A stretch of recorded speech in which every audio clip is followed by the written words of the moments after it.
is my son, Jonathan. His bottom is very close to my heart. So I want something really absorbent for his bottom. And here it is. New improved Pampers. They're more absorbent than ever before, from newborn right up to toddler. So they'll help keep his bottom drier than ever. Paul William Walker IV was born in Glendale, California on September the 12th in 1973. His parents were Cheryl and Paul William Walker III. He grew up in Sunland, California. His father was a sewer contractor and a former amateur boxer, and his mother was a fashion model and a nurse. When Paul was born, his half-sister Amy was about 5 or 6. His sister Ashley was born in 76, Caleb in 1977, and Cody came 11 years later. Paul's mother took him to audition for roles as a toddler, and he also did some modeling growing up. In the 80s, he appeared in TV roles, and from 1992 to 93, he played Brandon Collins on The Young and the Restless. His feature film debut was in 1998 in the comedy Meet the Deedles, and in 2000 he was in The Skulls, and this is the role that caught the eye of producer Neil H. Moritz, who cast him in The Fast and the Furious. The rest is history. The franchise is one of the highest grossing of all time, and it has made over $7 billion so far. Paul was a brown belt in Brazilian Jiu-Jitsu, which is the second highest behind black. He described himself as an outdoorsman, an ocean addict, and an adrenaline junkie who did some acting on the side. He was described by others as compassionate, genuine, down-to-earth, kind, and as anti-Hollywood as you can get. He didn't let fame go to his head. He said that he really didn't like the business that he was in, but it gave him the ability to do a lot of good with the money that he made. One of his friends said there's this image of the movie star with this swagger and arrogance and being the big man. But Paul was none of that. He wanted to just be a regular guy. Paul said, "I'm an actor. That's my job, but it's not my life. I have a lot of other interests too." He was also asked to play Superman for Warner Brothers, but he turned down the role because he didn't want that to be his entire life. On most Thanksgivings, his father said that Paul would humbly pose for pictures with neighbors, but he often avoided the attention that came with being a celebrity. Paul's brother Caleb said that Paul would always say that he wanted to be a park ranger, make $28,000 a year, and live in the wilderness. And he also had an interest in marine biology, and that may have been his career path had he not become famous. Here's a really nice story that I read about Paul. One day in 2004, he was in a jewelry store when he overheard a couple discussing an engagement ring. The woman loved the ring, but it cost $9,000, and her fiance, who had just returned from Iraq and was about to leave for another deployment, told her that he couldn't afford it. As they were leaving the store, an employee followed them and gave them a bag. In the bag was the ring that she wanted. Paul dated Rebecca Soteros. I'm not exactly sure of the time frame, and she gave birth to their daughter, Meadow Rain Walker, in 1998. Vin Diesel would later become her godfather. In an interview, Paul admitted to being with a lot of women and that he didn't want to get married once he found out that Rebecca was pregnant. He said, "I knew where I was at with chicks and having fun. I mean, I was sleeping with Rebecca's friends, for crying out loud. I was an animal. So I want to be there and my heart wants to be in it, but the mind just isn't following it." There isn't a lot of information about Rebecca, but I was able to find a few things. She lived in Hawaii, was a teacher, and she struggled with alcohol. She was arrested in 2003 and 2013 for driving under the influence. Paul's mother, Cheryl, filed court documents seeking guardianship of Meadow after Paul's death because she said that Rebecca was an alcoholic. Meadow was 15 at the time, and she had been living with either Paul or his mother for a few years, and at one point both Meadow and Rebecca were living with Paul's mother. In an interview that she did with Vogue, she said, "I was quite a tomboy growing up. The way I was raised, especially with my dad, there wasn't a focus on makeup. We would do boy activities like roll around in the mud, play soccer, and just be crazy." Paul asked his mother to become Meadow's guardian only hours before he died. He was feeling overwhelmed with filming and felt that he couldn't give Meadow the proper attention that she needed at such a critical age. He asked his mother to retire from her job as a nurse to look after Meadow full time. and he only asked her this because none of the other nannies that he hired worked out. He was actually planning to give up acting to spend more time with Meadow, and he was thrilled when she came to live with him. He felt that at this stage in his career, he had achieved everything that he wanted to achieve. She was his world, and he was very proud of her. Meadow made her runway debut at the Paris and New York Fashion Weeks in 2021. She married actor Louis Thornton Allen in October of the same year. Vin Diesel walked her down the aisle. Vin Diesel named his daughter Pauline after Paul. I thought that was nice. In 2023, she had a cameo in Fast 10.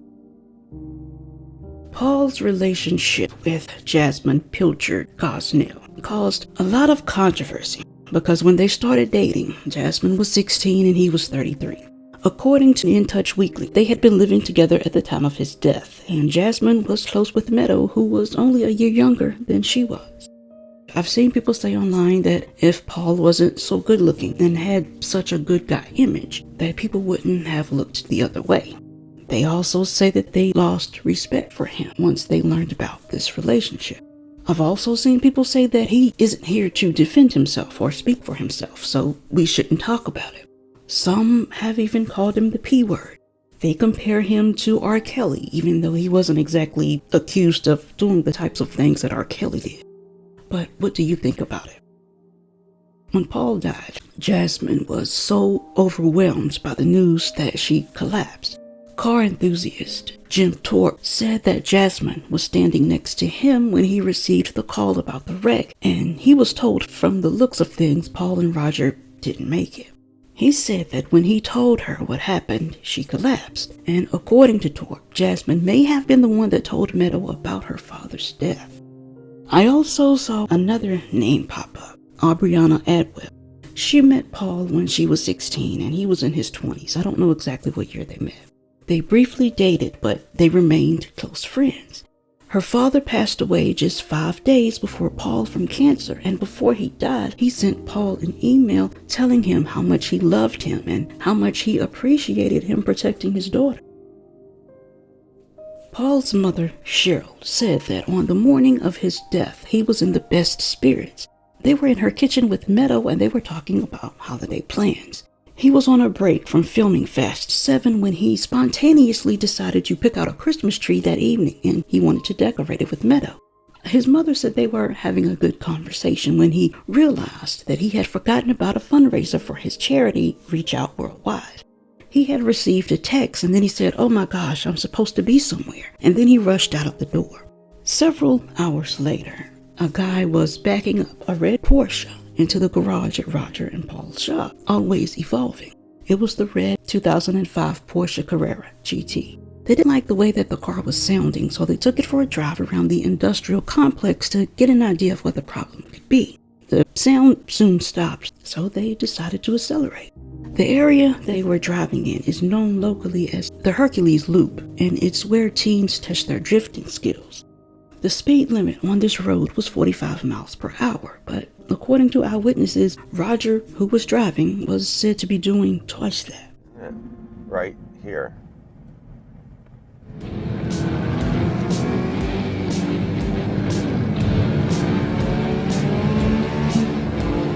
First thing they did was sheared that tree that you see, the first tree right on the corner, and then they hit the second tree, and then they spun around and the vehicle burst into flames right there.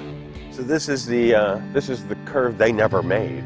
Rodas and Walker were traveling towards us in this direction when they got to this driveway straight ahead. Witnesses watched the car traveling at a very unsafe speed.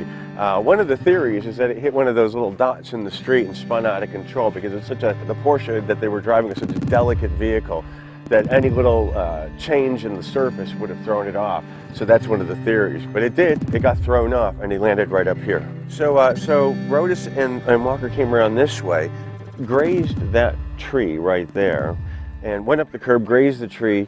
There was a traffic light right there. That was taken out. The car actually spun out after the impact of the second tree and landed here. And this is where it burned. And you could see clearly there are still scorch marks. The fuel leaked all the way down to the end of the bushes. This was the actual point where the car landed. the debris from the car, they found some of it, 170 feet away. They found some of the debris. The starter from the Porsche ended up going through the window of the second-story window of that wireless office right there.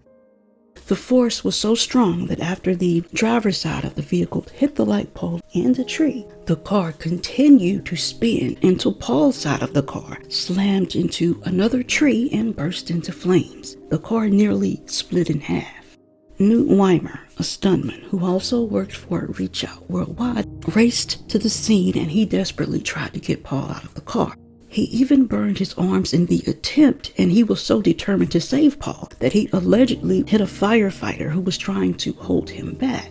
Police officers had to restrain him so that he wouldn't be hurt even more or worse. Roger Rodas suffered head trauma. He and Paul were both found in the pugilistic stance, which is the post-mortem position that burn victims are often found in due to the shrinkage of body tissues and muscle due to dehydration that's caused by heating. If you've ever seen pictures of Pompeii victims, that's what it looks like.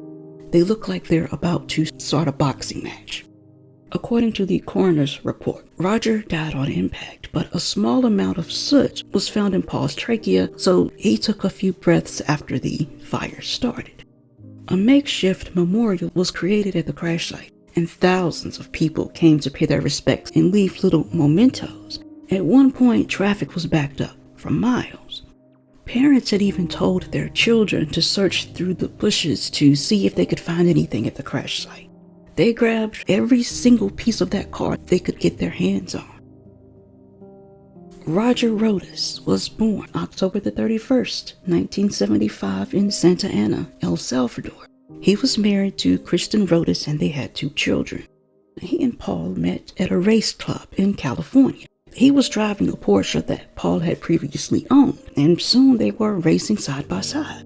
In 2007, Roger became Paul's financial advisor, as well as his business partner, and they co-owned an auto racing team that was named after the custom car shop, Always Evolving. The charity event was about 500 yards from the crash, and Roger's 8-year-old son was one of the first to arrive at the scene. The crash was heard at the event, and the plume of smoke could be seen from the event. Jim Thorpe was also at the same charity event, and he knew that Roger's son was heading towards the accident. Roger's son knew that there was a fire, and he just wanted to see it. He didn't know it was his father until he saw the car. Friends and family also ran to try to help and put out the fire and get them out of the car. They couldn't. Roger's wife, Kristen Rodas, now Callister, started a blog a few years after the crash called Surviving Death, and it was to share her experiences of going through the grieving process, as well as to encourage others who were going through the same thing. She said that grief is hard enough without the public and media making Roger out to be a villain. Please remember that his kids live in this community when writing or speaking about him. Paul's father said that his son was kind of reckless with his life. Paul would say that he wasn't afraid of anything, and he would do things that stuntmen wouldn't dare do. He even did all of his stunts in the very first Fast and Furious. One occasion, his father said that he had to intervene to try and keep Paul safe. Because he wasn't afraid of anything, he took risks that he shouldn't have been taking. He said that he wasn't afraid of anything because life was about taking risks, and that's where the greatest rewards were achieved. With regards to Fast 7, Paul died before it was completed, so his father said that he wasn't sure he wanted to see it. Paul's brother Cody, who's worked as a stuntman in the past, was offered a part in the movie because the filmmakers needed someone who looked like Paul to finish it. So a visual effects company called Weta Digital had to create 350 digital shots with Paul at the center. The scenes ranged from action-packed to more subtle, so a variety of techniques were used. Archival footage and outtakes from previous scenes in the franchise were used, as well as his brothers. Caleb, Cody, and another actor named John Brotherton were body doubles, and CGI artists were able to digitally overlay Paul's face. Paul's father did decide to watch the movie, and when he did, he said that he was surrounded by friends, some who even knew Paul since he was little, and that they all really liked it. He said, I think Paul would have loved it. I can see him saying to me, Dad, you gotta see it. It's crazy. The end of Fast 7 is so hard for me to watch. I'm not someone that's big on most celebrities, but Paul Walker's death actually really affected me. Paul's father believes the cast and the directors did Paul proud, and that he hopes the cast all become a bunch of old, toothless men before they stop making them. He believes that Paul would be very happy that they made another one. Paul had also been casted in The Best of Me, which was based on a Nicholas Sparks book, and he was also cast to be in Hitman Agent 47. Scott Bermigian was a James Dean lookalike, and he wrote a book called 8 Crosses on 4 Corners, James Dean, The Final Journey, and it focuses on the curse of James Dean. He said that Paul Walker died only a couple of miles from where the old Tips restaurant was located on Route 123 in Santa Clarita in the 50s. James Dean supposedly ate at Tips a few hours before his death in a Porsche Spyder on September the 30th in 1955. He had actually gotten a speeding ticket about 2 hours before the crash. A California Highway Patrol officer, Audie Hunter, wrote him a ticket for going 65 in a 55. But said that James Dean was actually going much faster than that. He said everyone wrote 65 if the person cooperated. They gave him 65 so that it wouldn't hurt him too much. Hunter didn't know that James Dean was a celebrity. To him, he was just another guy going fast. But James Dean lost control of his Porsche because he was trying to avoid hitting another car. Police say that if he had lived, the other driver would have gotten a ticket for not yielding the right-of-way to Dean. The 2005 Porsche Carrera GT had a price tag of almost $450,000 for a new one, but this particular car had 6 previous owners. The Carrera GT was a scrapped race car project that was resurrected and made into a supercar. It was a race car for the streets, is how it was described. Porsche had even sent a memo to dealers before the car went on sale in 2004, warning that it's as close to a race car as we will ever get, and it has all the disadvantages of a race car, so dealers shouldn't just let anyone drive it. Ground clearance on the car is so low that it makes it difficult to even drive on normal streets. The Porsche memo also noted that the car can't even run over a Foster's beer can that's lying on its side without being damaged.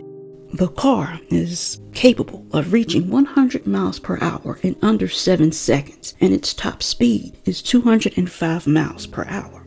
It was built without electronic stability control, which prevents the vehicle's back wheels from spinning out on turns. It wasn't forgiving with mistakes. Walter Rowell, a race car driver and a test driver for Porsche, said it's the first car in his life that he's driven and actually felt afraid. Jay Leno also drove it, and he spun out of control while attempting to break a speed record at Talladega. That same year, in 2005, 2 men were killed in a crash at the California Speedway when the driver swerved at high speeds. He lost control and crashed into a concrete wall. During the lawsuit that was brought by the wives, Craig McClellan, a former race car driver and lawyer for the plaintiff, asked 2 Porsche engineers why the car didn't have stability control. They gave conflicting answers. One of the engineers said, allegedly, that adding stability control would be physically impossible because of the car's design, while the other allegedly claimed customers just weren't interested in that particular feature. Craig also said the rule of designing automobiles is that anyone who doesn't die in a crash should not die in a fire that takes place after the crash. The fuel systems are supposed to shut off after a crash, and those are all red flags that are design problems that you don't want to have, he said. He said, here's the paradox. Porsche promotes the car for speed, and it's a race car for the streets. But then when something like this happens, they say, well, the guy was speeding. It's not our fault. There were only about 1,300 of these cars made, and they're disappearing fast because most of the time when they're wrecked, there just isn't much left, as you can see from this picture. In March of 2014, the LA County Sheriff's Department released a report that said no traces of alcohol or drugs were found in either Roger or Paul, and that the fatal crash was due to speed and 9-year-old tires, not mechanical failure. Meadow Walker filed a lawsuit against Porsche in 2015. The lawsuit stated that the vehicle lacked safety features that are found on well-designed racing cars or even Porsche's least expensive road cars. Features that could have prevented the accident or at a minimum allowed Paul to survive the crash. The lawsuit also alleged that the car's seatbelt anchors were designed improperly and that after the crash, Paul's seatbelt actually trapped him inside of the car. The suit also claimed that the car wouldn't have caught on fire if the car's rubber fuel lines and fuel tank were built properly. The sheriff's department reported that Roger was traveling between 80 and 93 miles per hour at the time of the accident, but Meadows' lawsuit claims that the speed was actually 63 to 71 miles per hour. I read on Automotive Thinker that the equations that police used to determine the speed from the crash didn't apply in this situation or to a car like this. I don't have a clue, I just wanted to share that. Meadow and her lawyer believed that Rodas was responsible for the crash, but that Porsche was responsible for Paul's death. That lawsuit was settled, and she was awarded $10.1 million from Rodas's estate. Paul's father also filed a wrongful death lawsuit against Porsche, and he received a settlement. Christine Rodas, Roger's widow, filed a lawsuit against Porsche, and a federal judge in California ruled that Porsche Cars of North America was not at fault. The Santa Clarita Valley Sheriff's Station points to this tragedy as an example of the deadly consequences of speeding. Speeding is not harmless fun, and it doesn't really save you that much time. You run the risk of losing control of your own vehicle or not being prepared when another vehicle should unexpectedly pull out in front of you or there is a pedestrian near a roadway. Speed limits are there for a reason.